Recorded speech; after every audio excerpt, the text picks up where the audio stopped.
Bagaimana pentingnya setiap orang menanamkan rasa sayang dalam hatinya.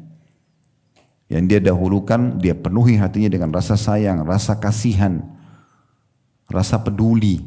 Bahkan sampai kepada hewan. Jadi kalau hewan saja kita bisa dapat pahala seperti ini, bagaimana dengan manusia? Sungguh saya tidak bisa membayangkan bagaimana kerasnya hati seseorang pada saat dia lihat ada seorang yang fakir, yang miskin, mengulurkan tangan, minta, dia masih bisa lewatkan kendaraannya tanpa memberi. Mungkin orang itu haus, orang itu lapar, apalagi membawa anak. Seringkali ada bisikan syaitan, dia pura-pura, dia bohong, anak pinjaman, ini waswas syaitan. Tugas kita, kalau di depan mata kesempatan beramal soleh, eksekusi, langsung dijalankan. Semua bisikan yang menghalangi untuk perbuatan baik itu syaitan, dan syaitan musuh nyata, nggak boleh diikuti. Allahu Rabbi wal Islam dini wa Muhammadan Rasulullah. Bismillah. Assalamualaikum warahmatullahi wabarakatuh. Alhamdulillah, lisan kita selalu memuji Sang Pencipta Allah atas segala nikmat yang dilimpahkan kepada kita. Dan Rasulullah sallallahu alaihi wasallam selalu mengucapkan setiap nikmat yang beliau rasakan dengan memuji Allah, alhamdulillah alladzi bi ni'matihi tatimmus shalihat. Segala puji dan puja yang dengan izinnya semua kebaikan tersempurnakan. Bahkan Rasulullah sallallahu alaihi wasallam sendiri pun kalau sedang ada ujian datang kepada beliau, beliau tidak lupa untuk selalu memuji Allah dan bersangka baik kepadanya. Selaya beliau membaca alhamdulillah ala kulli hal, segala puji bagi Allah dalam setiap keadaan, karena ujian pun datang pasti dengan hikmah Allah subhanahu wa ta'ala. Jadi kita sebagai seorang muslim dan muslimah selalu memuji Allah dalam setiap keadaan kita, alhamdulillah. Selanjutnya kita panjatkan salam hormat kita kepada utusan Allah Nabi besar Muhammad sallallahu alaihi wa ala alihi wa sahbihi wasallam, sebagaimana Allah telah memerintahkan kita untuk mengucapkan salam hormat tersebut, dan tentu kita berharap agar diberikan balasan sesuai yang dijanjikan. Satu kali salam hormat ini akan dibalas dengan 10 rahmat, dan rahmat Allah meliputi kebutuhan, pemenuhan kebutuhan, pengampunan dosa, peninggian derajat, dan juga solusi dari setiap permasalahan. Seperti biasa, di saat Allah subhanahu wa ta'ala mudahkan di hari Kamis, pukul kurang lebih 13.00 waktu Indonesia Barat, kita akan melanjutkan bedah buku kita 35 Amal Pelebur Dosa yang ditulis oleh Fatin binti Abdul Aziz hafizahullah, dan kita sudah membahas sampai amalan yang ke-10. Yang ke-10 terakhir adalah menyingkirkan sesuatu yang membahayakan dari tengah jalan. Kesempatan ini insyaAllah kita akan bahas poin atau amalan yang ke-11 yang bisa melebur dosa-dosa setiap muslim, yaitu menyayangi binatang. Kita akan bahas dulu judul ini. Masalah menyayangi dalam Islam adalah bagian daripada perintah Allah secara umum. Menyayangi sama manusia, menyayangi seluruh makhluk Allah subhanahu wa ta'ala. Apakah itu hewan-hewan, tumbuhan, bahkan tidak membuat kerusakan pada benda-benda juga yang tidak butuh untuk dirusak. Itu termasuk bentuk kasih sayang, dan ini sifat khasnya seorang muslim. Memang dia penyayang. Lawan penyayang berarti tidak emosional, ya, tidak gegabah dalam mengambil keputusan, tidak selalu menyusun strategi balas dendam, ya, sehingga selalu dalam pikirannya bagaimana selalu membalas kejahatan orang dengan kejahatan. Tapi mereka lebih memilih untuk berkasih sayang, merangkul siapapun yang menjadi orang-orang yang telah menjadi musuhnya. Justru dia berharap agar bisa mendapatkan hidayah. Itu yang dicontohkan oleh Nabi alaihi salatu wassalam. Beliau sallallahu alaihi wasallam sangat gembira pada saat mendapati ada tokoh Quraisy yang dulunya membenci Islam lalu masuk Islam. Bagaimana Nabi SAW gembiranya dengan masuk Islamnya Abu Sufyan yang dulunya membenci sekali Islam. Begitu juga dengan masuk Islamnya Khalid bin Walid, masuk Islamnya Amr bin As, kemudian masuk Islamnya juga tokoh-tokoh ya, di kota Madinah. Semua itu membuat Nabi SAW gembira.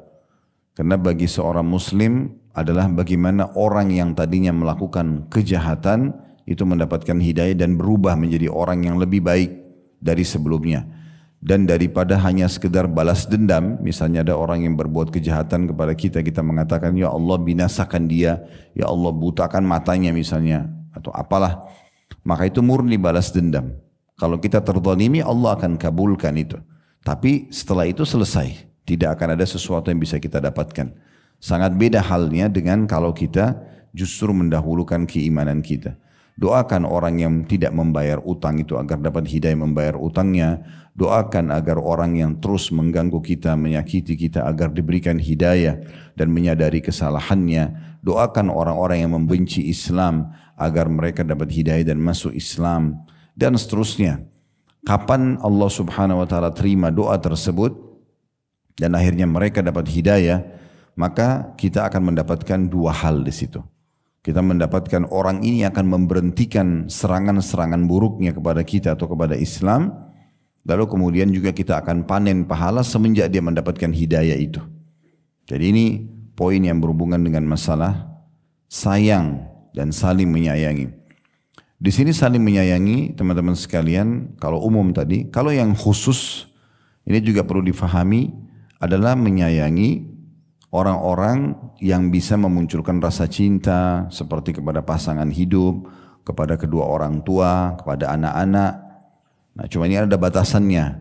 Ini tidak boleh dilakukan kepada orang-orang yang belum Allah izinkan. Secara umum boleh kita menyayangi dalam arti kata kita tidak berharap tertimpa musibah pada dia atau supaya dia dapat hidayah.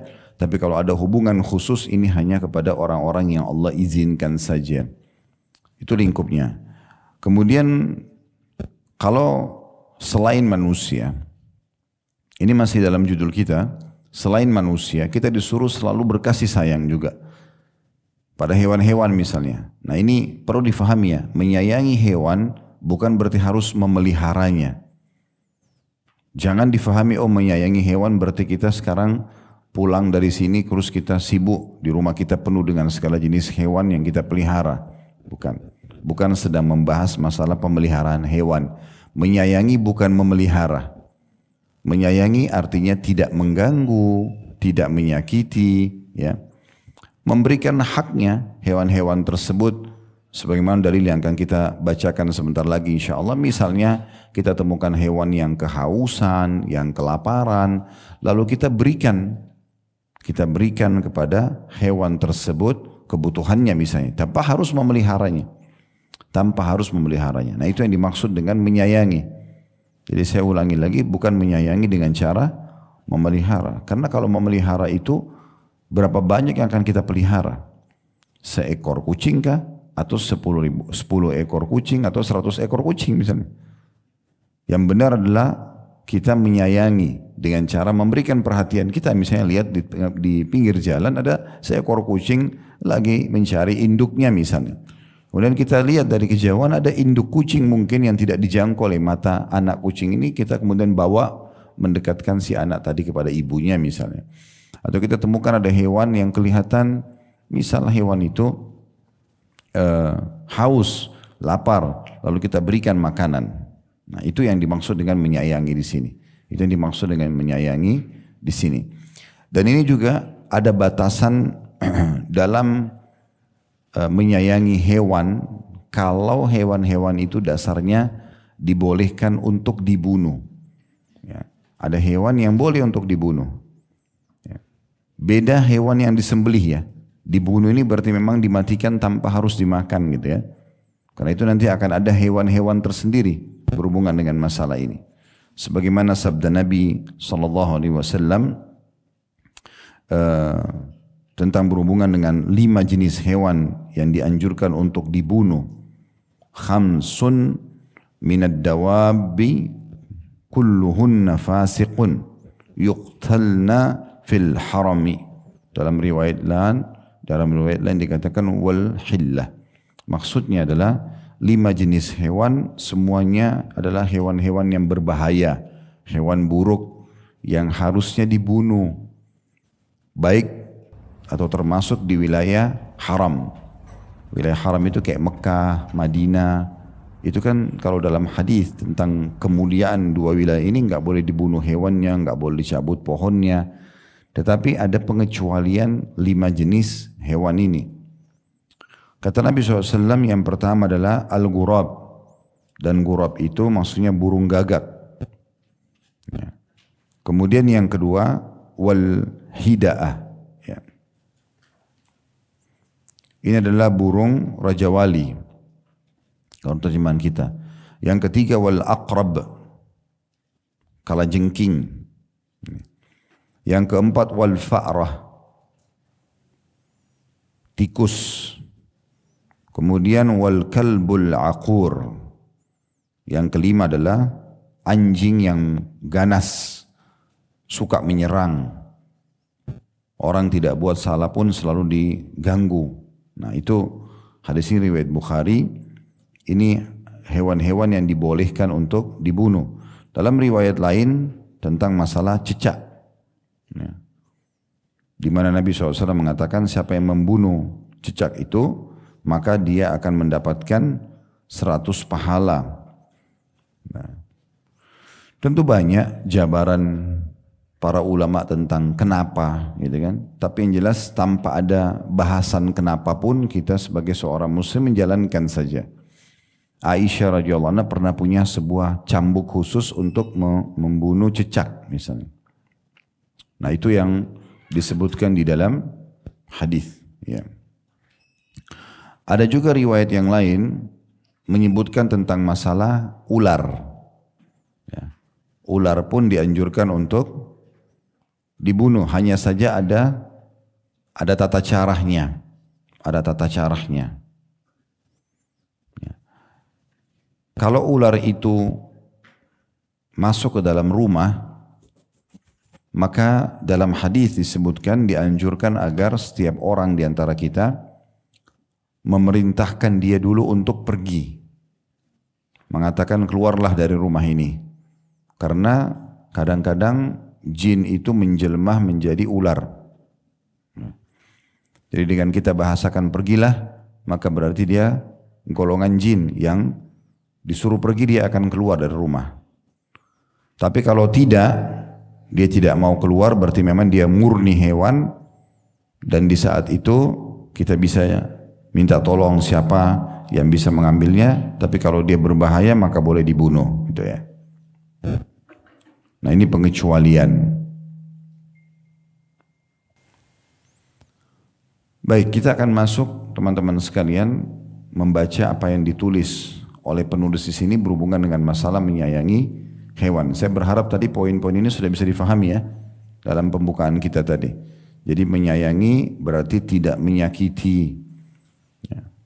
Tidak mengganggu dan memberikan apa yang merupakan kebutuhan dia tanpa bicara masalah memelihara. Karena sebagian orang salah faham dengan masalah ini ya. Mereka memelihara akhirnya malah mengganggu hewan tersebut, membatasi ya, gerak-geriknya. Bahkan kadang-kadang sampai menyiksa sebagaimana akan kita jelaskan. Ya, hadisnya tentang masalah bahayanya menyiksa hewan itu adalah larangan keras dari Nabi SAW. Jadi lebih aman untuk tidak memelihara hewan, gitu kan. Kalaupun ada hewan yang harus dipelihara, maka itu namanya hewan ternak. Hewan ternak itu misalnya sapi, unta, kambing, ayam, itu pun karena memang untuk kebutuhan atau untuk bisnis, ya dibisniskan misalnya. Karena kita ada Idul Adha, ya. Ada juga kebutuhan orang untuk ya bisnis misalnya kayak tambak untuk ikan misalnya ya. Atau kalau ada orang dia menghiasi rumahnya dengan akuarium ikan dan dibuat yang bagus ikan itu, mungkin masih ada pendapat-pendapat yang membolehkan masalah itu, ya. Tapi kalau sampai hewan itu yang mengotori rumah, najis, ya, dan segala macam, Apalagi hewan yang dasarnya dilarang untuk dipelihara dalam rumah seperti anjing misalnya. Karena dalam hadis Nabi SAW mengatakan salah satu rumah yang tidak dimasuki malaikat selain rumah yang ada patungnya adalah yang ada anjingnya. Ya. Maka kita alihkan saja. Ya. Tidak perlu harus memelihara hewan ini. Tetapi tetap tidak menutup kemungkinan kalau misalnya kita temukan ada seekor anjing di luar rumah, walaupun dia tidak boleh dipelihara di rumah, dia kehausan, terus kita memberikan minum, itu tidak ada masalah, itu ada pahalanya. Karena kan masuk dalam masalah menyayanginya. Ya. Kecuali tadi hewan-hewan yang disuruh bunuh ya. Disuruh bunuh itu ada pengecualian. Itu tidak perlu kita memberikan makan dan minum seperti orang sengaja memberikan makan dan minum tikus misalnya. Karena tikus disuruh bunuh. Ya. Atau tadi Raja Wali, burung gagak, ya. Kalajengking. Ya, ini semua tidak boleh dipelihara. Secara mutlak dan memang harusnya dibunuh. Tidak perlu juga kita berbagi makanan gitu kan. Cuma ada batasannya ya. Kata Nabi SAW, Allah memerintahkan kalian berbuat baik dalam setiap keadaan kalian. Termasuk kalau kalian membunuh, bunuhlah dengan cara yang santun. Jadi nggak boleh misalnya tikus itu dimasukkan dalam perangkat, habis itu disiramin air panas misalnya. Misal contoh, oh tikus ini banyak merusak furniture saya nih, digebukin gitu kan. Nggak, kalau dia dipukul untuk membuat dia mati, oke. Tapi kalau karena dendam marah nggak boleh. Ya, seperti itu gambarannya. Baik, kita akan bacakan apa yang ditulis oleh penulis ini di halaman 32, masalah amalan ke-11 pelebur dosa-dosa yaitu menyayangi binatang. Dari hadis Abu Hurairah radhiyallahu anhu, dia berkata, sungguhnya Rasulullah sallallahu alaihi wasallam bersabda, "Baina rajulun yamshi ishtadda alaihi al-'atash, fanazala bi'ran fashariba minha."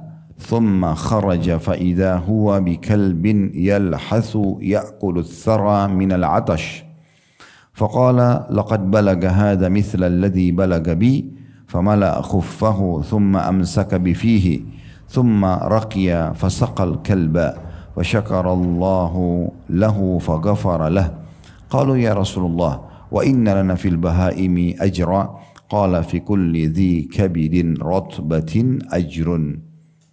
Terjemahannya, pada saat seseorang sedang berjalan, tadi saya berharap kalau saya baca bahasa Arabnya tetap Bapak Ibu perhatikan ya, bisa dilihat tata cara bacanya gitu. Pada saat seseorang berjalan, kata Nabi SAW, dia merasa kehausan. Ini kisah tentang orang sebelum kita. Nabi SAW gambarkan ada seseorang pernah berjalan, dia kehausan, lalu dia turun ke sumur untuk mengambil minum. Tak kala ia keluar, dia keluar dan melihat seekor anjing sedang menjulurkan lidahnya menjilat-jilat tanah karena kehausan. Maka dia berkata, anjing ini mengalami seperti yang ku alami, maksudnya haus juga.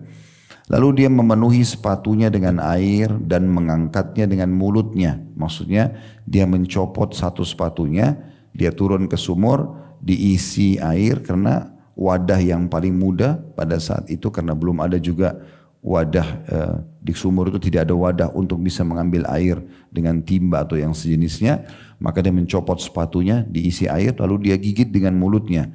Maksudnya adalah untuk naik ke dinding dari bawah sumur ke atas sumur itu dia harus menjamah dinding sumur dengan kedua tangan dan kedua kakinya, maka dia butuh menggigit sepatu itu yang ada isi airnya untuk dibawa ke atas gitu.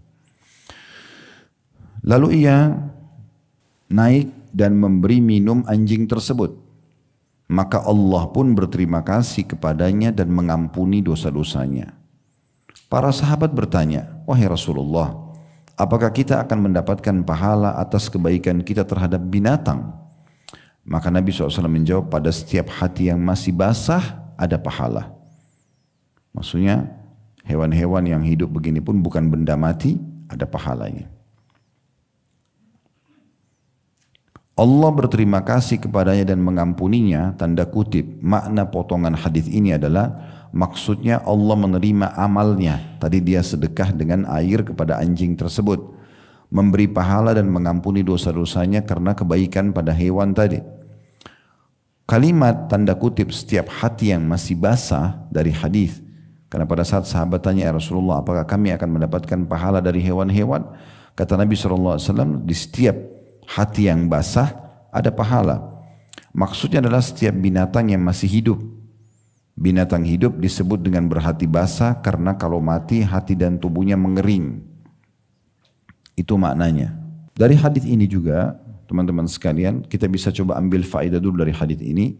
Faedah yang pertama adalah bagaimana pentingnya setiap orang menanamkan rasa sayang dalam hatinya. Yang dia dahulukan, dia penuhi hatinya dengan rasa sayang, rasa kasihan, rasa peduli. Ya. Semua itu masuk dalam satu kata, cinta sosial, suka berbagi, dermawan, ya.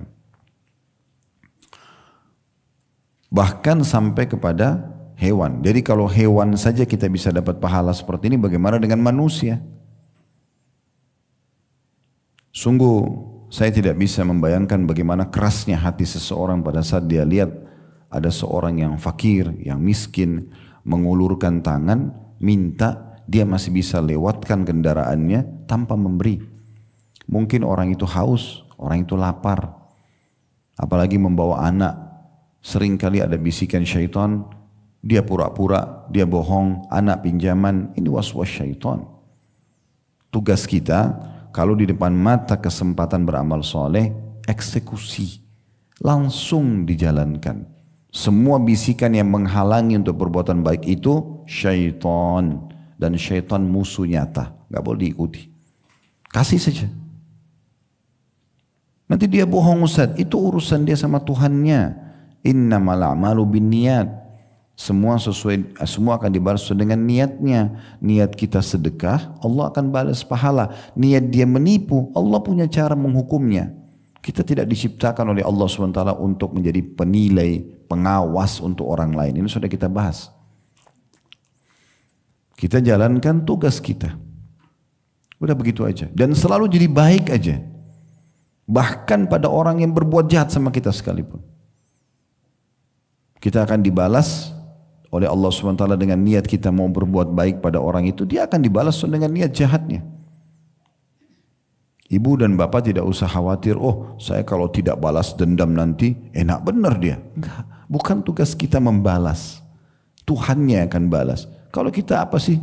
Kemampuan kita telapak tangan kecil, nampar dia. Enggak menyelesaikan masalah. Tapi kalau Allah yang hukum, Allah bisa datangkan penyakit yang berat buat dia.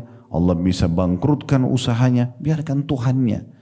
Dan kalau kita tidak mengambil satu keputusan yang membalas dia, maka kita akan maksimal mendapatkan balasan dari Allah. Jadi pekah dalam masalah-masalah seperti ini bagian daripada keimanan dan panduan Islam. Itu pelajaran. Pelajaran yang kedua yang bisa diambil dari hadis adalah bolehnya memberikan minum kepada anjing, walaupun anjing dasarnya haram untuk dimakan, haram untuk dipelihara dalam rumah. Ya. Dan berhubungan dengan masalah anjing ini, ada anjing yang boleh dipelihara tapi untuk kebutuhan peternakan, perkebunan, ya. Itu dibolehkan. Atau anjing berburu.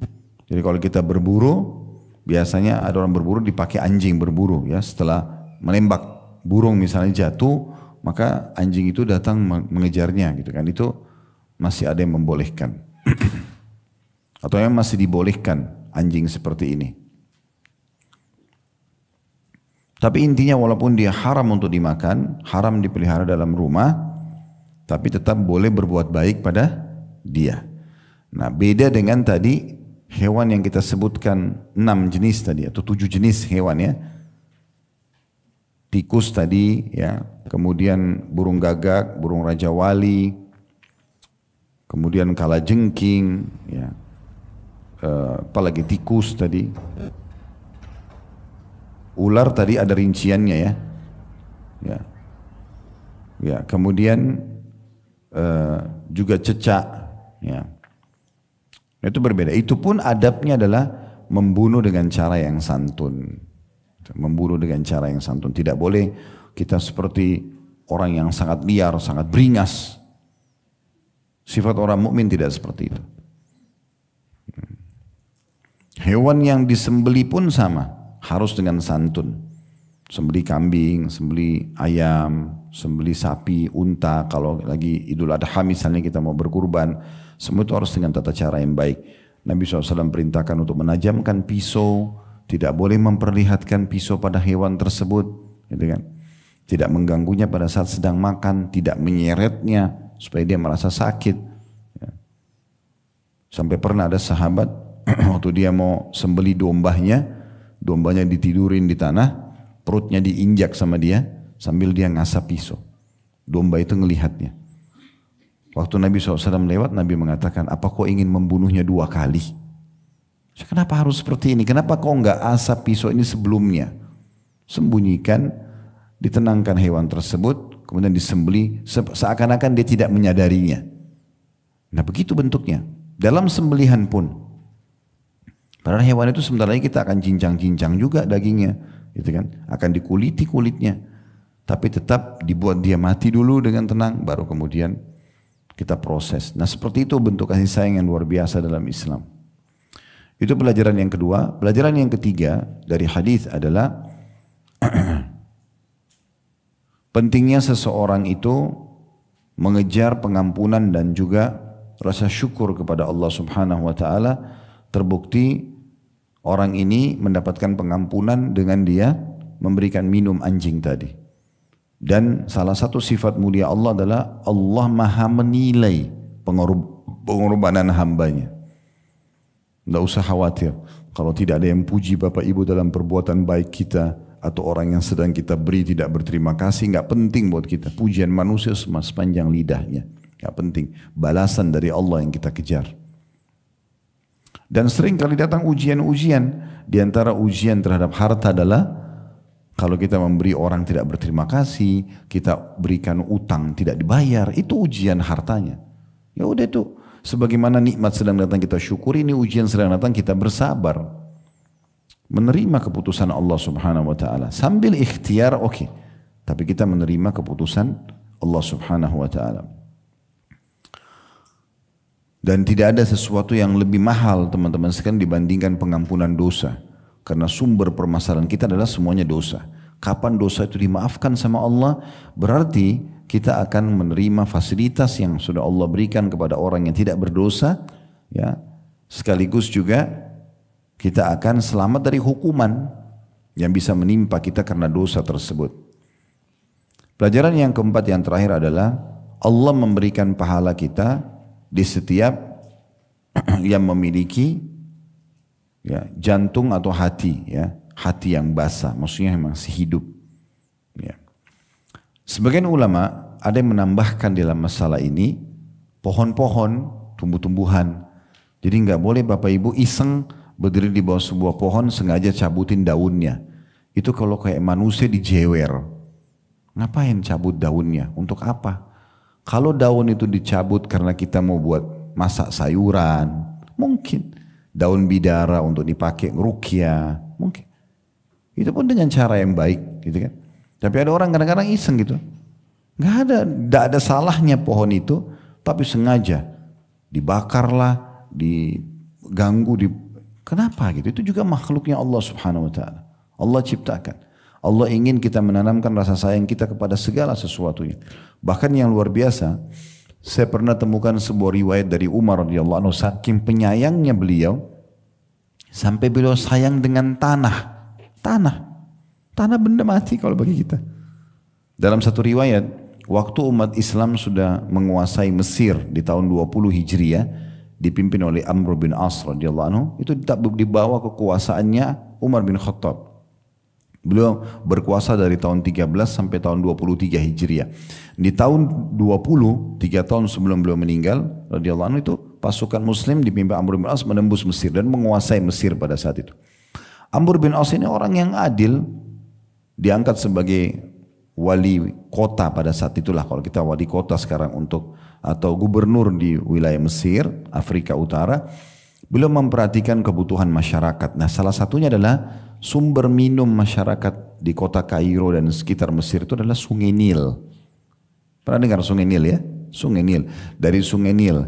Nah, beliau melihat ternyata orang menuju ke Sungai Nil itu untuk mengambil air cukup jauh jaraknya. Cukup jauh.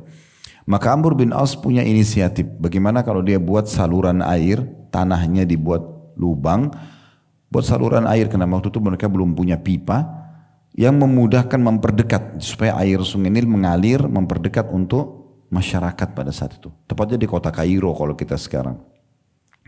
Namun beliau tahu patuh kepada pemimpin wajib, maka beliau izin dulu. Izin kepada Umar bin Khattab, boleh enggak saya ingin membuat saluran air, gitu kan? Menggali tanah, buat seperti saluran air bisa mengalir, mempermudah masyarakat untuk supaya nggak terlalu jauh jalan menuju ke Sungai Nil. Apalagi mereka harus pikul air sendiri atau pikulkan ke untanya atau kudanya. Maka jawaban Umar unik sekali. Mungkin pada masa itu orang belum terlalu memahaminya. Tapi karena kasih sayang dalam hatinya luar biasa, dia mengatakan, wahai Amr, dijawab ini jauh ya. Perjalanan dari Madinah ke Mesir itu jauh, mungkin bisa sebulan menggunakan kuda pada saat itu. Maka dia mengatakan, dia jawab, wahai Amr, saya khawatir engkau membebankan tanah di atas kapasitasnya. Kalau kamu gali nanti itu, nanti tanah itu mampu nggak sih nampung air untuk yang selalu lalang di atasnya? Maka Umar bin Khattab tidak mengizinkan pada saat itu. Itu luar biasa itu, pemikirannya sampai kepada tanahnya. Nggak usah ngerusak benda, walaupun kita tidak suka. Oh ini benda kan saya tidak suka, ya udahlah dibuang aja. Kenapa? Mungkin bisa bermanfaat bagi orang lain, walaupun benda mati gitu. Ya. Itu contohnya, itu bentuk kasih sayang yang luar biasa gitu. Jadi kita bisa mendapatkan pahala dari setiap niat baik kita. Ya. Apalagi kalau kita memberikan kepada hewan yang memiliki hati yang basah. Terlebih lagi kalau manusia. Lebih luar biasa lagi kalau manusia. Jadi Bapak Ibu yang suka memelihara hewan, saya sering berikan masukan, bukan melarangnya. Karena ada hewan-hewan yang kita boleh. Kalau mau beternak untuk bisnis, untuk berternak, misalnya hewan ternak untuk dimakan, ayam, kambing, sapi, itu tidak ada masalah. Tapi kalau memasukkan dalam rumah dan akhirnya bisa membuat sana sini kotor dan segala macam, walaupun hewan-hewan itu mungkin ada yang tidak najis misalnya, ya lebih baik pelihara manusia.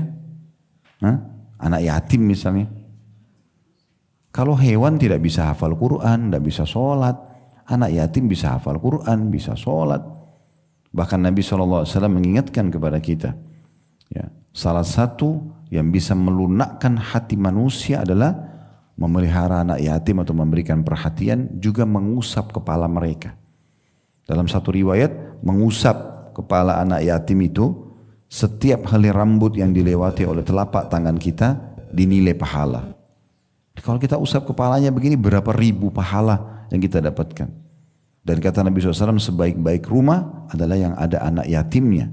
Yatim maksudnya anak-anak muslim yang meninggal ya, sebelum balik, yang ayahnya meninggal sebelum mereka balik. Kalau meninggal ibunya nggak dikatakan yatim ya, meninggal ayah saja. Karena ayah ini penaung, pemberi nafkah. Ya, di Indonesia bisa ditambah piatu kalau ibunya meninggal. Nah, tapi dalam Islam yatim saja, tidak ada istilah piatu. Ya, itu adalah yang meninggal ayahnya dan hanya sampai balik. Jadi nggak boleh nenek-nenek, kakek-kakek ngaku yatim. Bantu saya yatim. Ini dari mana? Kadang-kadang orang begitu ya. Ini anak yatim, anaknya sudah besar, udah kuliah. Yatim dari mana? Yatim itu sebelum balik. Nah, itu sebelum balik. Ya. Jadi itu sangat baik. Ya. Kita bisa sekolahkan, artinya manfaatnya lebih banyak. Ya, manfaatnya lebih banyak. Hadis yang kedua yang diangkat oleh beliau adalah hadis Abu Hurairah radhiyallahu anhu, riwayat Imam Muslim. Dia berkata, Rasulullah SAW bersabda, "Anna imra'atan bagiyan ra'at kalban fi yawmin harrin yatifu bi bi'r qad adla'a lisanahu min al-'atash fanaza'at lahu bimukiha faghafara laha." Ada seorang wanita pelacur melihat anjing sedang mengelilingi sumur pada suatu hari yang sangat panas dan menjulurkan lidahnya karena kehausan. Lalu dia melepas patuhnya dan memenuhinya dengan air lalu memberi minum anjing tersebut, maka Allah Subhanahu wa taala mengampuni dosanya. Dosa zina, dosa besar bisa dimaafkan dengan berbuat baik pada hewan. Bagaimana kalau manusia? Gitu loh. Makanya saya bilang Bapak Ibu sekalian, coba renungi dan lunakkan hati.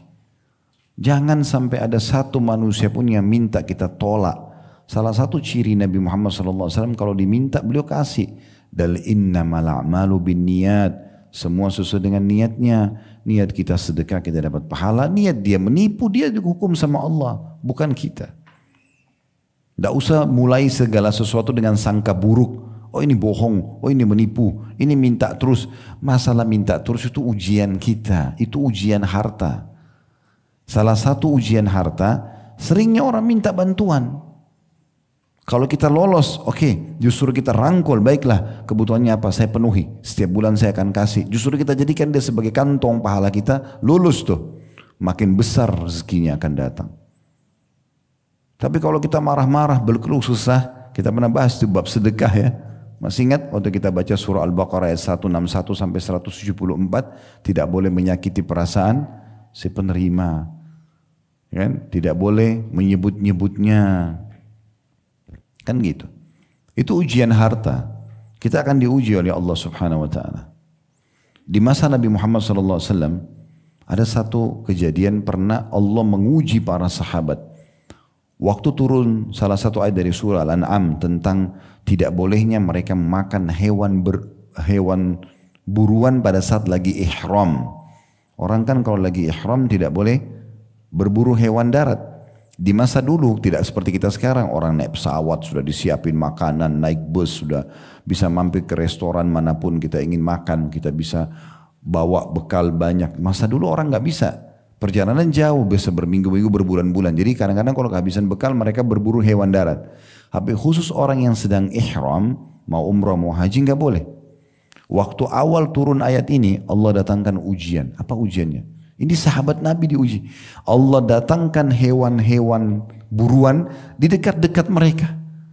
Rusa, hewan-hewan kelinci, datang di dekat kuda mereka, datang dekat kaki mereka, bisa mereka pegang. Nggak pakai panah. Diuji oleh Allah. Itu ujian. Jadi mereka harus sabar. Begitu ujian. Nah seperti itu Allah SWT datangkan ujian kepada kita. Tapi ingatlah Allah selalu bersama kita. Gak usah khawatir. Ya, Allah akan menilai semuanya. Dari hadis ini kita ambil pelajaran yang pertama. Ya, bahwasanya orang yang menjadi pelacur dapat dosa. Itu pelajaran. Bukan berarti orang, oh di sini hadisnya pelacur, kasih minum anjing yang haus diampuni dosanya. Enggak, perbuatan pelacuran haram. Laki-laki atau perempuan, dua-duanya tidak boleh. Si orang yang mau melakukan atau orang yang menjadi objeknya, dua-duanya enggak boleh. Menyiapkan fasilitasnya, menyewakan tempatnya, enggak boleh. Menunjukkan saja alamatnya nggak boleh. Semua panen dosanya. Nggak boleh. Karena kata Nabi SAW, sampai menunjukkan pada kebaikan dia akan dapat pahala orang yang mengikutinya. Dan sampai menunjukkan pada keburukan dia akan dapat dosanya. Jadi nggak boleh. Pelajaran yang kedua, bahwasanya rahmat Allah luas. Allah bisa mengampuni dosa-dosa hambanya tergantung kadar keikhlasan hamba itu dalam melakukan kebaikan. Bahkan terkadang perbuatan yang mungkin dianggap remeh ternyata bisa mengampuni dosa kita. Pekah ini, pekah Bapak Ibu sekalian.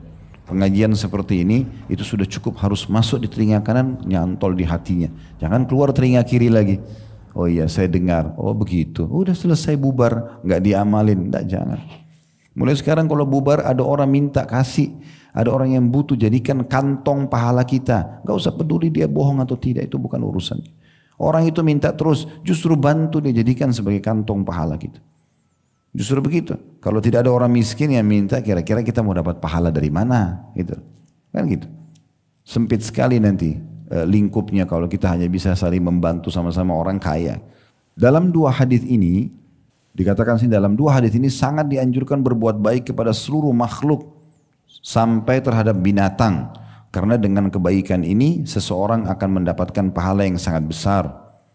Disayangi dan diampuni dosanya oleh Allah Subhanahu wa taala. Yang paling berharga bagi seorang muslim cinta, kasih sayang dan rahmat Tuhannya Allah. Bapak Ibu mau resep sederhana? Suami misalnya, mau suaminya sayang, sederhana. Jalin hubungan yang baik dengan Allah. Allah akan buat hatinya lunak menyayangi kita. Gitu. Mau seorang istrinya sayang, jalin hubungan yang baik dengan Allah. Jaga apa yang diwajibkan, diperintahkan, tinggalkan yang dilarang. Allah akan buat istrinya akan sayang. Anaknya akan sayang. Sekitarnya akan sayang. Semuanya akan baik dengan dia. Tapi kapan hubungan dengan Tuhannya rusak, maka rusak semuanya. Mau dia menggunakan 1001 cara, tidak akan ada efektif. Tidak akan efektif. Semua kembali kepada hubungan kita dengan Tuhan kita. Nah, makanya di sini salah satu solusinya bahkan berbuat baik pada hewan pun mendatangkan cinta dan kasih sayang Allah.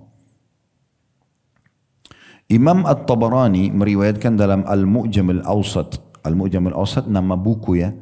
Dari hadis Ash'ath bin Qais radhiyallahu anhu. Barang siapa yang tidak menyayangi kaum muslimin maka Allah tidak menyayanginya. Ibnu Battal rahimahullah berkata, dalam hadis ini terdapat anjuran untuk berkasih sayang kepada semua makhluk, baik muslim, kafir maupun binatang, miliknya atau bukan miliknya. Dan kasih sayang terhadap binatang adalah dengan cara memperhatikan makan dan minumnya, meringankan beban di pundaknya dan tidak memukulnya di luar kewajaran. Nah, di sini ada tambahan faedah disebutkan oleh Ibnu Battal juga termasuk berbuat baik dengan orang kafir. Nah, itu juga penting di garis bawah itu. Walaupun kita Indonesia mayoritas muslim, tidak ada dalam Islam kita disuruh, nih tetangga saya kafir nih, matikan aja lampunya, padamkan listriknya, gangguin aja, parkir sembarangan depan rumahnya. Nggak boleh. Nggak boleh mengganggu orang. Umumnya hadis Nabi SAW, ya, man la yarham la yurham, siapa yang tidak mengasihi maka tidak akan dikasihi oleh Allah, termasuk pada orang kafir. Dan kita harus bijaksana ya. Kalau ada orang berbuat satu kesalahan pada kita, kita fokus kepada kesalahan dia saja. Jangan kita pukul rata semuanya orang ini buruk. Misalnya ada orang menggibah kita, salah dia digibah. Gak ada hubungannya dengan fisiknya, gak ada hubungannya dengan pekerjaannya, gak ada hubungannya dengan yang lainnya. Kita harus bijaksana. Dia sedang menggibah kita. Baik, sekarang kalau dia datang, dia minta maaf, atau setelah kita nasihatin dia terima, clear. Gak usah benci semuanya orang. Saya pernah berikan gambaran supaya mudah difahami ke makanan ya. Masih ingat, kalau kita makan ikan amis, yang kita tidak suka apanya? Amisnya. Kalau ikannya, orang ini tidak akan makan ikan selamanya. Padahal belum tentu ikan lain amis. Kita makan jeruk asam, yang tidak disukai apanya? Asamnya, bukan jeruknya. Karena kalau jeruknya kita tidak akan makan jeruk selamanya, kan begitu. Nah sama orang, kalau ada satu kesalahannya, sifatnya tidak baik, itu aja. Bukan fisiknya, bukan keluarganya. Ini enggak musuhin dia, musuhin keluarganya, semuanya kacau ini. Kenapa harus seperti itu? Bijaksana. Sehingga kalau perbuatan buruknya sudah ditinggalkan, clear. Ada orang benci Islam, tapi setelah dia masuk Islam, dia enggak benci lagi. Selesai. Kita rangkul dia. Begitu yang diajarkan Nabi SAW. Hindun itu, istri Abu Sufyan, dialah yang menyuruh untuk membelah dadanya Hamzah di perang Uhud. Dia yang memotivasi pasukan Quraisy untuk memerangi muslimin. Coba bayangin, luar biasa bencinya. Waktu pasukan muslimin sudah mengepung di sekitar Mekah, ya, mengepung sekitar Mekah, udah sampai di pintu gerbang Mekah, Abu Sufyan suaminya tahu. Abu Sufyan lihat ketemu muslimin. Dan dia tahu ini pasukan 10.000 kalau masuk besok di Mekah, hancur di Mekah. Dia masuk Islam, Abu Sufyan, dia masuk ke Mekah, dia sampaikan kepada orang-orang Quraisy. Ini di luar ini, pintu gerbang sudah pasukan muslimin. Kita belum punya persiapan, gak bisa melawan. Udah masuk Islam aja. Apa kata Hindun, istrinya? Ini orang pendusta nih, suaminya sendiri. Bunuh aja dia. Jahat banget itu, luar biasa. Sampai kata Nabi SAW ada 10 orang, Kata Nabi SAW kepada pasukan muslim, kalau kalian temui di Mekah boleh dibunuh. Salah satunya Hindun. Karena jahatnya dengan Islam. Tapi subhanallah, waktu pasukan muslimin masuk ke Mekah dan menguasai, dari 10 orang ini mungkin yang terbunuh 2 atau 3. Sisanya sempat menyembunyikan diri, diantaranya Hindun. Waktu dilihat Mekah sudah dikuasai dengan pasukan, dia pakai cadar ditutup, kemudian dia coba menyelinap masuk di antara wanita-wanita Mekah yang mau datang untuk masuk Islam. Nabi SAW lagi duduk di depannya para wanita, Nabi membaiat mereka, mengambil janji setia mereka. Ya. Janji setianya itu supaya mereka tidak berzina, mereka tidak mencuri, mereka enggak bunuh anak-anak mereka, gitu kan. Nah, di Mekah waktu itu, Bapak Ibu sekalian, kaum wanita, kalau yang dari orang-orang yang terhormat bukan budak, mereka mustahil berzina. Bagi mereka mustahil berzina. Yang berzina itu cuma budak-budak wanita. Kalau wanita mulia tidak, walaupun suaminya jahat, dia tidak berzina. Begitu keyakinan mereka pada saat itu. Itu positif saja. Intinya, waktu Nabi SAW bilang pada para wanita, dan kalian tidak boleh berzina. Maka Hindun tidak sengaja di antara kerumunan wanita, dia ngomong dari belakang, ya Rasulullah, apakah ada wanita yang bebas berzina? Karena bagi dia nggak masuk di akalnya gitu. Maka kata Nabi SAW, Hindun, karena Hindun ini salah satu orang yang ditarget untuk dibunuh gitu. Apa kata Hindun pada saat itu? Asyhadu an la ilaha illallah wa anna Muhammad Rasul. Dia tahu kalau dia masuk Islam dia selamat, gak dibunuh. Apa yang terjadi? Nabi bilang panggil pasukan, bunuh saja wanita ini karena dia pendosa. Nabi SAW senyum, menyambut masuk Islamnya. Karena kebencian dia selama ini hanya karena dia belum faham Islam. Begitu lapangnya dada Nabi SAW. Bagi beliau adalah orang ini dapat hidayah, jadi baik mulai sekarang. Nah itu. Oh ini orang pernah gosip. Gosip dianggap sebagai satu musibah besar dalam hidupnya. Mungkin orang itu tiba-tiba dapat hidayah jadi baik. Dan akhirnya dia menyebarkan dakwah di sana sini. Berapa banyak orang dapat hidayah begitu. Nabi SAW ini orang yang membelah dada pamannya di Uhud. Allah sudah mengizinkan untuk membunuhnya. Beliau masih bisa memaafkan. Karena bagi beliau yang penting orang ini dapat hidayah. Nah itulah. Kita menginginkan kebaikan. Begitu harus hati seorang muslim. Baik, kalau ada orang yang sengaja menyiksa hewan, maka sebaliknya tadi kan kalau dia buat baik dia dapat pengampunan, dapat surga. Kalau orang sengaja menyiksa hewan, maka itu akan menyebabkan justru dia masuk ke dalam neraka. Dihukum oleh Allah Subhanahu wa taala. Walaupun hewan itu tidak bisa membalas. Ya. Misalnya ada kucing lagi lewat, Bapak Ibu iseng tendangin. Kucing nggak bisa melawan, cuma bisa teriak.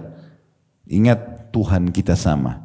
Tuhan kita Allah, Tuhan kucing itu Allah. Allah Maha Adil. Allah punya cara menghukum kita. Nanti kita jalan di jalan yang bagus, rata, tidak ada masalah, sepatunya juga baru, keselio. Bisa saja. Kenapa hukuman karena tendang kucing kemarin? Bisa Allah datangkan itu.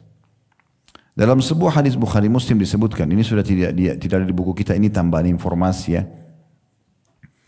Udhibatil mar'atu fi hirratin sajanatha hatta matat.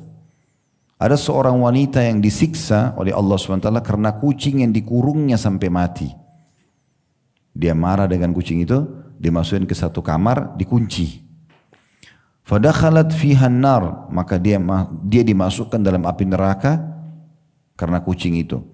Lahiya at'amatha, dia pada saat mengurung tidak memberi makan, wasaqatha, tidak memberi minum, idh habasatha, pada saat dia mengurungnya, walahiya tarakatha ta'kulu min khasyasil ard, bahkan dia tidak membiarkan kucing itu untuk makan dari serangga tanah. Kosong ruangan itu, dibiarin dihukum. Apa dosanya kucing itu? Kenapa sejahat itu gitu? Ya. Ini juga sekaligus kita ingatkan sebagian ibu-ibu tentang masalah anak itu amanah. Jangan selalu disiksa, cubit, jewer kupingnya. Anak belajar, saatnya belajar. Sampaikan baik-baik, nasihatin baik-baik, doakan baik-baik. Ya. Kita bukan diciptakan, dijadikan status ibunya atau ayahnya untuk menyiksa anak itu. Ya. Untuk mendidiknya, membesarkannya. Berapa banyak anak-anak yang tadinya nakal, tapi karena ibu dan ayahnya sabar, mendidiknya dengan baik, besar menjadi orang yang sangat bakti. Itu poin.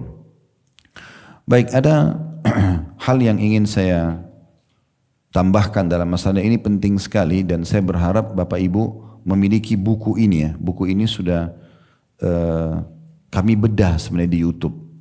Isinya 900 lebih halaman ya. Tepatnya buku ini 975 halaman. Semuanya sudah saya bedah.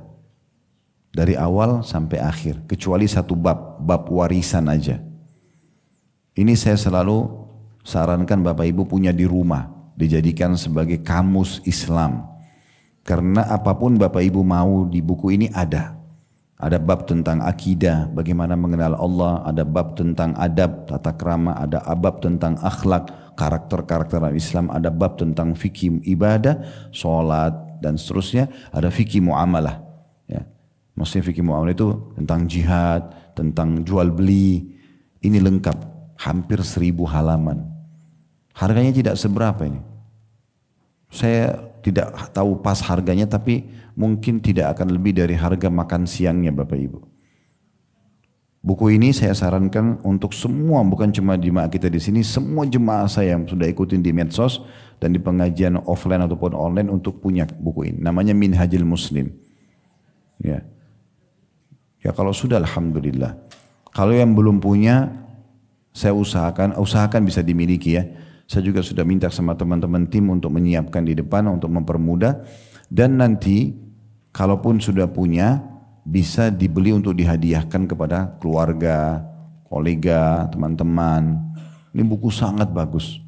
Kalau lagi ada perkawinan, ini buku yang paling layak dikasih untuk pengantin. Kasih buku ini sama sejadah misalnya. Nah ini buku yang bagus sekali. Nah di situ, di buku ini saya akan bacakan di bab adabnya, ada adab terhadap hewan.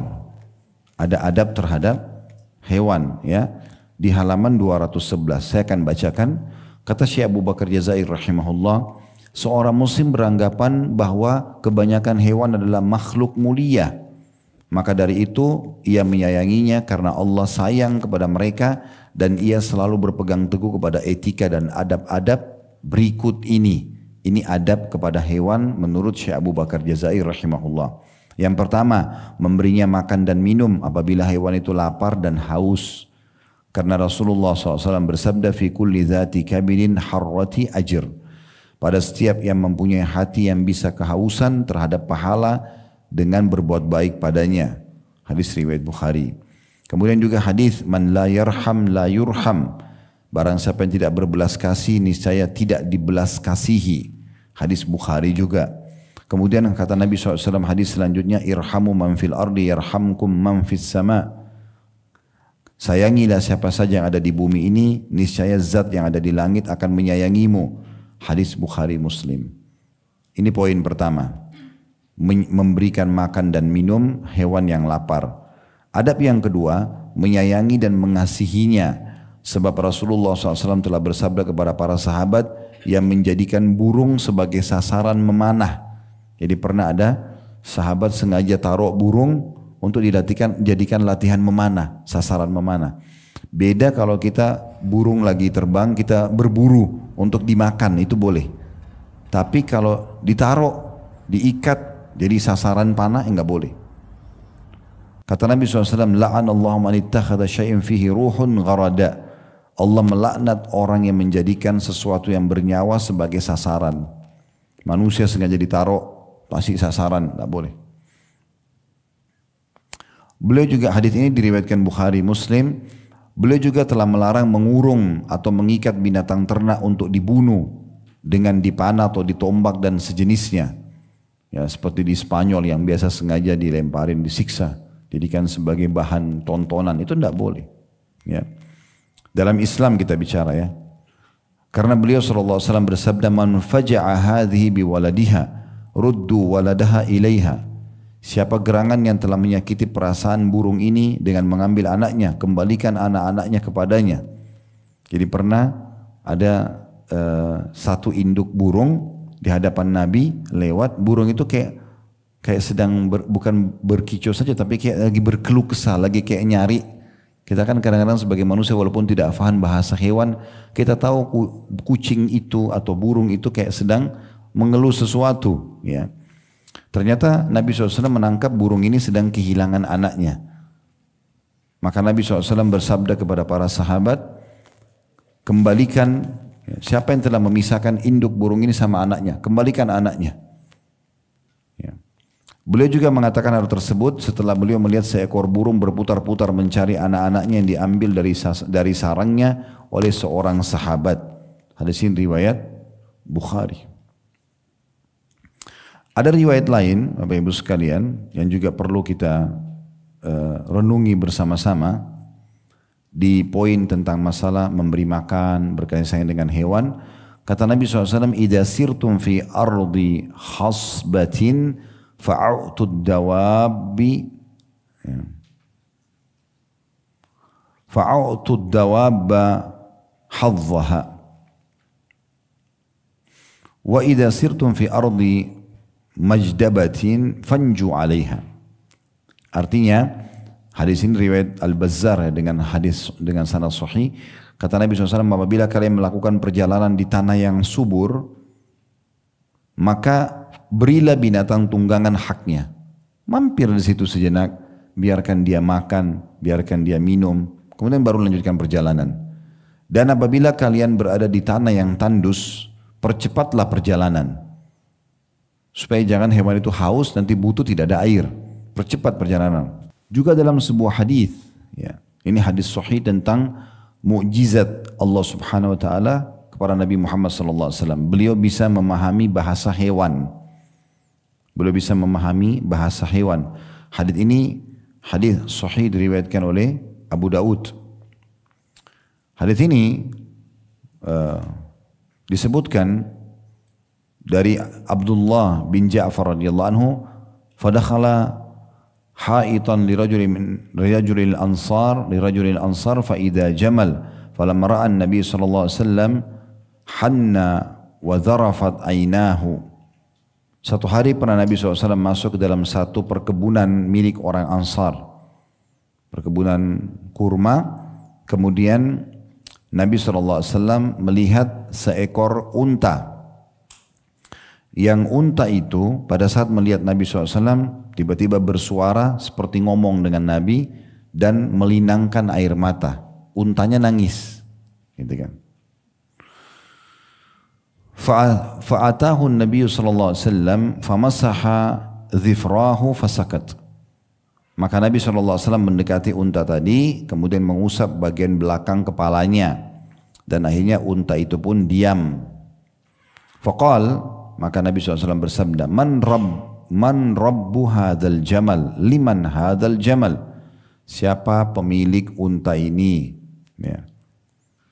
Maka faja'a fatan minal ansari faqal, datanglah seorang anak muda dari Ansar seraya berkata, li ya Rasulullah, unta ini milikku wahai Rasulullah. Faqal, maka Nabi SAW mengatakan, afala tattaqillaha fi hadhil bahimati allati mallakakallahu iyaha. Kenapa engkau tidak bertakwa kepada Allah, takut kepada Allah terhadap hewan ini yang telah Allah jadikan sebagai milikmu? Yang membuat hewan ini jadi milikmu adalah Allah. Kenapa kau tidak bertakwa sama Allah? Maksudnya takut kepada Allah ya terhadap hewan ini. Kata Nabi SAW, فَإِنَّهُ شَكَى إِلَيَّ أَنَّهُ تُجِعُهُ وَتُدَائِبُهُ.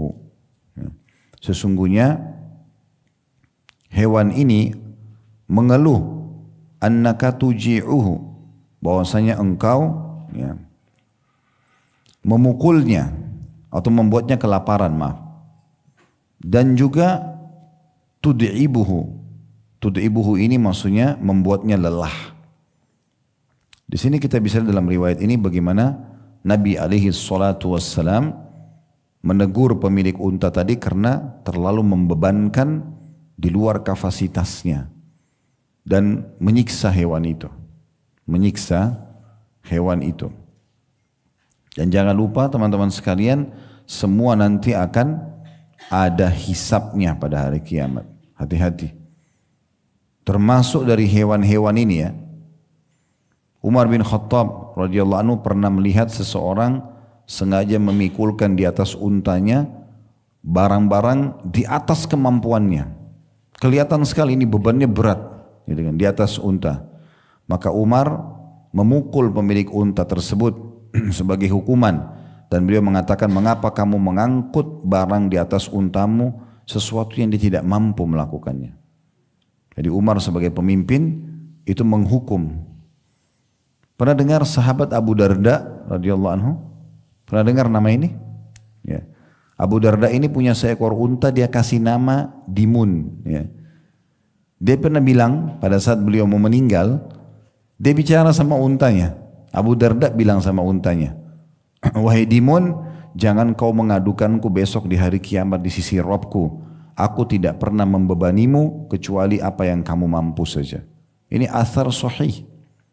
Dia bicara sama hewannya, jangan sampai nanti kamu hari kiamat tuntut aku di depan Allah. Apalagi manusia, kita bisa bayangkan ya kalau muamalah mereka sama hewan begini, bagaimana dengan manusia? Bagaimana mereka menjaga hubungan baik dengan manusia? Nah ini poin perlu digarisbawahi. Selanjutnya kita masuk ke poin yang ketiga. Syekh Abu Bakar Jazair rahimahullah menyebutkan tentang menenangkannya ketika hendak menyembelih ataupun membunuhnya. Karena Rasulullah SAW telah bersabda, Inna Allah katabal ihsana ala kulli syai'. Allah telah memerintahkan dan mewajibkan berbuat baik terhadap segala sesuatu. Fa idza qataltum fa ahsinul qitla. Kalau kalian harus membunuh, maka bunuhlah dengan cara yang baik. Wa idza dzabhtum fa ahsinuz dzabh. Dan kalau seandainya kalian harus menyembelihlah dengan cara yang baik. Wal yurih ahadukum dzabihatahu wal yuhidda syafratah. Seseorang di antara kalian hendaklah menenangkan sembelihannya, dibawa dengan baik-baik, ditidurkan dengan baik-baik, ya, kemudian baru disembelih. Dan hendaklah ia menajamkan mata pisaunya, diasah supaya nanti pada saat dipotong lehernya itu tidak membuatnya kesakitan karena tumpulnya pisau itu.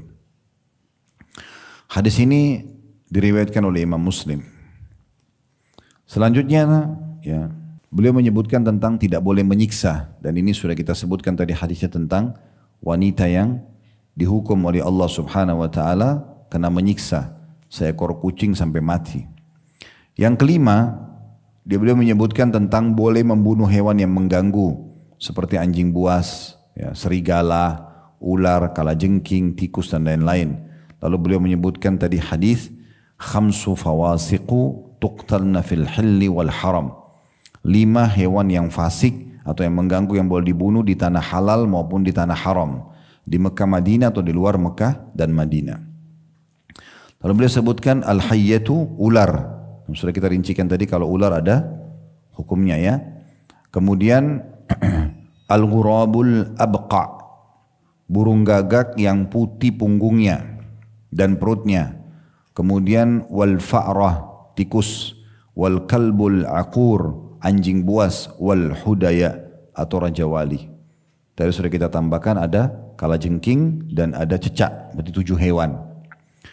Dan subhanallah sebagian ulama menyebutkan kalau ada orang mimpi, dia misalnya istikharah mau menikah sama seseorang, dia mau paralisi sama seseorang, kemudian dalam mimpi dia melihat hewan-hewan ini, itu menandakan yang akan dia menikah dengannya atau paralisi ini orang yang buruk. Dia mimpi tikus, dia mimpi ular, gitu-gitu, ya. Atau ada orang kena sihir. Nah, sering kali mimpinya hewan-hewan ini, karena hewan ini disebutkan dengan fawasik atau fasik, hewan-hewan yang buruk. Kenapa Allah ciptakan? Ya sebagai bentuk ujian bagi manusia. Kemudian yang keenam, ya, boleh memberikan cap dengan besi pada telinga hewan ternak untuk maslahat. Kan biasanya ada orang pakai besi panas, ya, cap. Nah, cap ini hanya boleh pada hewan ternak saja, ya. Karena Nabi SAW memberi tanda pada telinga unta sedekah supaya ditahu bedaan antara unta ini sama unta yang lain. Jadi zaman dulu itu ada orang yang menyumbang sedekahnya dalam bentuk hewan, Bapak Ibu sekalian. Kalau kita sekarang kan wakaf mobil, nah gitu. Nah, orang dulu kasih unta. Unta itu bisa dipakai untuk berperang, bisa dipakai untuk orang miskin, bisa diternak, diperbanyak, nanti baru disembeli dimakankan orang miskin, gitu-gitulah. Nah khusus unta sedekah Nabi SAW cap di bagian kupingnya supaya bisa ada beda antara dia sama hewan-hewan lain ya. Sedangkan hewan lain selain binatang ternak, unta, kambing dan sapi tidak boleh diberi tanda. Sebab ketika Rasulullah SAW melihat seekor keledai yang mukanya diberikan cap dari besi panas, maka beliau mengatakan la'anallahu man wasama hadza fi wajhi. Semoga Allah melaknat atau mengutuk orang yang telah memberikan tanda dari besi panas di wajah hewan keledai ini. Ya. Hadis ini diriwayatkan oleh Imam Muslim. Yang ketujuh, kita dianjurkan untuk mengenal hak Allah pada hewan, yaitu menunaikan zakatnya. Ada zakat hewan ya. Kalau unta per 5 ekor, kalau bertahan 1 tahun ada zakat jenis hewan juga. Kalau sapi 30 ekor, kalau kambing kelipatan 40. Nah ini kalau para peternak biasanya ada di bab zakat, dan di buku ini lengkap dibahas tentang masalah zakat hewan itu selain zakat harta gitu. Yang kedelapan kata beliau adabnya adalah tidak boleh sibuk mengurus hewan hingga lupa taat dari zikir kepada Allah Subhanahu wa taala. Beliau mengangkat hadis Nabi SAW, al-khairu li thalath, kuda itu ada 3 macam. Lirajulin ajr, ada kuda yang bagi pemiliknya menjadi sumber pahala. Walirajulin sitr, kuda yang bagi pemiliknya menjadi penutup atas kebutuhannya. Wa ala rajulin wizrun, dan bagi seseorang bisa menjadi sumber dosa. Lalu beliau rincikan, farajulun rabataha fi sabilillah fa'atala laha fi marjin aw rawda fama asabat fi tiyaliha dzalika minal marji aw ar-rawdati kanat lahu hasanat. Kalau golongan pertama yang mana kuda itu menjadi sumber pahala bagi pemiliknya adalah seseorang yang menambat kudanya di jalan Allah. Dia persiapkan, dia rawat untuk berperang di jalan Allah. Ia banyak berdiam di padang rumput atau di kebun, karena kan ditambat, dipelihara, ditaruh. Maka apa saja yang dimakan oleh kuda itu di kandangnya, rumput, ya, tanaman-tanaman, oleh kuda itu selama diikat di padang rumput atau di kebun itu, maka pemiliknya mendapat pahala-pahala kebaikan. Jadi dari makanan kudanya saja dapat pahala gitu. Walau annaha qata'at tiyaluha fastannat syarafan aw syarafaini kanat atharuha wa arwathuha hasanatin lahu. Dan seandainya talinya yang dipakai ikat kuda itu putus, kemudian dia pun melarikan diri, mendaki 1 atau 2 tempat tinggi, maka jejak-jejak kakinya kuda tadi dan kotoran-kotorannya yang jatuh menjadi pahala bagi pemilik kuda tadi. Karena dia niatnya asalnya kudanya ini untuk di jalan Allah gitu. Walau annaha marrat binahrin fasharibat walam yurid an yasqiyaha kana dzalika lahu hasanatin wa hiya lidzalika ar-rajulu ajr. Dan kalau seandainya kuda itu mampir, ya, kemudian dia minum di sebuah sungai, maka secara otomatis ya, juga akan menjadi sumber pahala bagi pemiliknya. Walaupun dia tadinya tidak niat untuk memberinya minum. Maksudnya kebetulan kuda itu lepas, lalu kemudian dicari-cari, tapi dia sedang minum di satu sumber air, minumnya pun itu pahala bagi pemiliknya. Karena dasarnya dari awal dia niatkan untuk di jalan Allah gitu. Kemudian dikatakan, warajulun rabataha taganniyan wa ta'affufan walam yansa haqqallah fi riqabiha wala dhuhuriha fahiya lahu sitrun. Golongan kedua, kuda yang diikat karena ingin menjaga kehormatan diri, tidak minta-minta. Dia bekerja dan dia cari rezeki dari kuda itu, dan dia tidak lupa akan haknya Allah pada leher ataupun punggung unta itu. Maksudnya dikasih makan dan minum, lehernya tidak kehausan dan juga tidak lapar, serta punggungnya tidak ditunggangi sesuatu yang di luar kapasitasnya. Maka kuda itu ya, akan menjadi sitr, akan menjadi pemenuh kebutuhan dia. Dan yang ketiga, warajulun rabataha fakhran wariyaan waniwaan di ahli Islam fahiya alaihi wazr atau wizr. Dan kuda yang ketiga adalah seseorang yang menambat hanya untuk berbangga diri, pamer-pamer, riya, dan memerangi umat Islam, maka itu akan menjadi sumber dosa baginya. Hadis ini diriwayatkan oleh Bukhari. Ya. Jadi ini yang disebutkan oleh Syekh Abu Bakar Jazair rahimahullah, ada kurang lebih 8 adab terhadap hewan. Ya, ada 8 terhadap hewan gitu ya. Juga perlu kita tambahkan di sini di poin atau tambahan yang lain selain Syekh Abu Bakar Jazair, ada sebuah hadis yang menarik juga untuk dibacakan, riwayat Ahmad dan disahihkan oleh Syekh Albani. Kata Nabi SAW, irkabu hadhihi dawabba salimatan wa aitadi'uha salima wa la tattakhiduha karasi. Naikilah atau tunggangi binatang itu dalam keadaan baik, tidak memukulnya, tidak sengaja loncat dengan kasar di atasnya, naikin dengan cara yang baik. Kata Nabi SAW, biarkan ia dalam keadaan baik, tenang maksudnya, biasa aja, jangan kamu jadikan dia sebagai kursi. Maksudnya, kata para ulama adalah dilarang seseorang sengaja duduk berlama-lama di punggung binatang tunggangannya hanya untuk bincang-bincang sama temannya saja. Sementara hewan itu berdiri, ya, menanggung beban di atas punggungnya. Ya, begitu luar biasa perhatian Islam ya. Berbeda kalau seandainya dia sedang ada hajat, misalnya dia lagi berperang, dia lagi pergi ke satu tempat, lagi perjalanan jauh, itu lain. Atau misalnya dia sedang haji. Ya, kalau lagi haji zaman dulu orang menunggangi unta, wukuf di Arafah, Nabi SAW di atas untanya. Diambil dari kitab Faidul Qadir, jilid 1 halaman 611. Mar'i al-Hambali rahimahullah berkata, pemilik binatang wajib memberikan makan dan minumannya. Jika dia tidak mau memberinya, dipaksa oleh penguasa untuk memberinya. Ini hukum syar'inya. Kalau ada orang punya pelihara hewan tapi tidak mau dikasih makan, penguasa boleh turun tangan, paksa dia untuk memberikan makanan. Ya. Apabila dia tetap menolak atau sudah tidak mampu lagi memberi hak binatang, ia dipaksa untuk menjualnya atau menyewakannya atau menyembelihnya jika hewan tersebut termasuk yang halal dagingnya. Diharamkan baginya mengutuk binatang, mengatakan sial kamu, nggak boleh membahasakan itu ke hewannya. Termasuk ini nggak boleh kita bahasakan ke rezeki yang Allah berikan ya, ke pasangan hidup, ke anak, ke rumah, ke pakaian, ke peralatan gitu ya.